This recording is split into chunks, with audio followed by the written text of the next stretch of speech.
Sa ngayon po 'no, merong pending na habeas corpus petition, pinasasagot nga po in 24 hours 'no, ang mga respondents dito.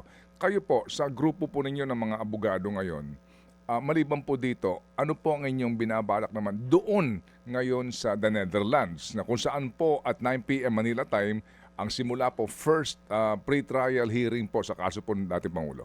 Okay, para clear, kami ay ako ay part ng local legal team or defense team ni Pangulong Duterte. And we are headed by ES Bingbong Medaldea na alam naman natin lahat nandoon.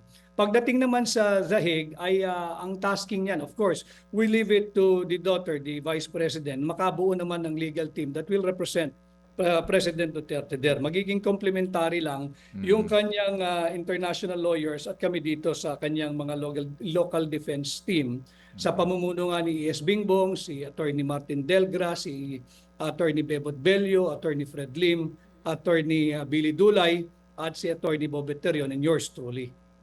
Opo. Pero sir, doon po sa The Hague, no, merong dokumento ngayon, inilabas nga po ang The Philippine Star din na mismo ang sinasabi po ng dating Pangulo, isa sa kanyang mga counsel ay si former ES Medaldea. So mukha pong doon na po posting ngayon si ES. Dito po ngayon, itong legal team natin dito, particularly po ito, kayo din ho ba ang, paano po ito?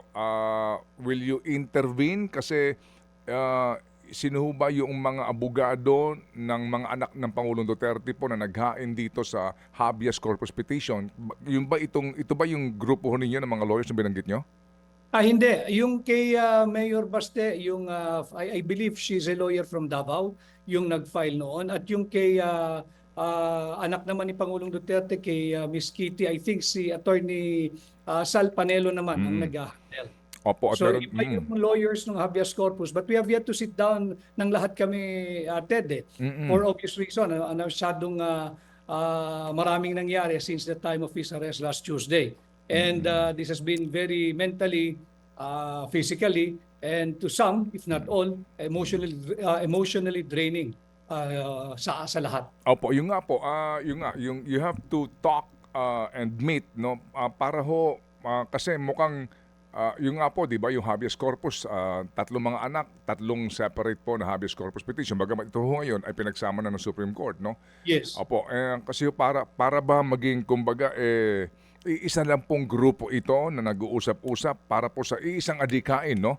Opo, na maipanalo ang kaso po tungkol doon sa umano'y illegal na pag-aresto at mapabalik sa Pilipinas po dating Pangulo.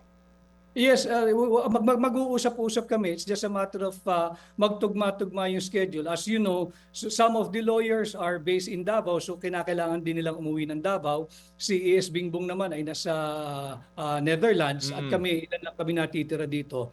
And plus the time difference, talagang very challenging yung coordination work.